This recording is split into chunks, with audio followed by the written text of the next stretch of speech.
All India football federation সিদ্ধান্ত নিয়েছে শুধুমাত্র ইন্ডিয়ান সুপার লিগের জন্যই গ্লোবাল টেন্ডার ডাকা হবে। শনিবার গভীর রাতে কার্যনির্বাহী কমিটি বৈঠকে এই সিদ্ধান্ত গৃহীত হয়।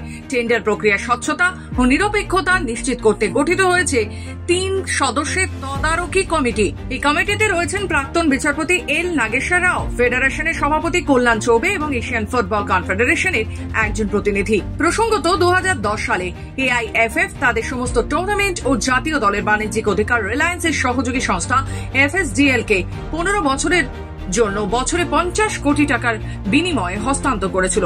সেই চুক্তি ডিসেম্বরে শেষ হচ্ছে। এর আগে 2 সেপ্টেম্বর সুপ্রিম কোর্ট এক ঐতিহাসিক রায়ে জানিয়ে দিয়েছিল আইএসএল এর মার্কেটিং রাইটস নিয়ে গ্লোবাল টেন্ডার ডাকতে পারবে এআইএফএফ।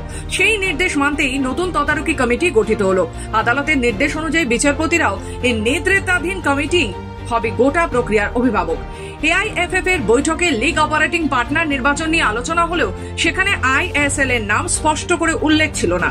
পরে সভায় প্রশ্ন উঠলে কল্যাণ চৌবে জানান এই টেন্ডার শুধুমাত্র আইএসএল এর জন্যই ডাকা হচ্ছে। এদিকে শুক্রবার আইএসএল ক্লাবগুলোর সঙ্গে আলোচনায় বসে এআইএফএফ 14 অক্টোবর থেকে সুপার কাপ শুরু হলে ক্লাবগুলো অংশ নেবে কিনা তা জানতে চাওয়া হয়। কিছু ক্লাব সম্মতি জানালেও বেশ কয়েকটি ক্লাব টেন্ডার প্রক্রিয়া ও সূচি নিয়ে স্পষ্টতা চায়। এক ক্লাবের সিইও বলেন, আমরা অধিকার সংক্রান্ত বিস্তারিত তথ্য ও বাস্তবসম্মত মূল্য জানতে চাই। একই সঙ্গে টেন্ডার প্রক্রিয়া শেষ হওয়ার তারিখও নির্ধারণ করতে হবে। এআইএফএফ জানিয়েছে ক্লাবগুলোর কাছে আবার অংশগ্রহণের সম্ভাবনা জানতে চিঠি দেওয়া হবে। এরপরে সুপার কাপের ফরম্যাট চূড়ান্ত হবে।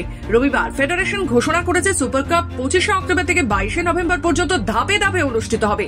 তবে গতবারের মতো এবারও চ্যাম্পিয়ন দল এশিয়ান চ্যাম্পিয়ন্স লিগ 2 এর প্লে অফের সুযোগ পাবে কিনা তা এখন স্পষ্ট নয়।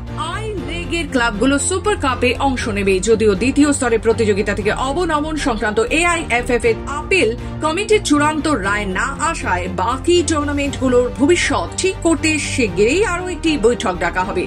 ব্যুরো রিপোর্ট, খবর বাংলা।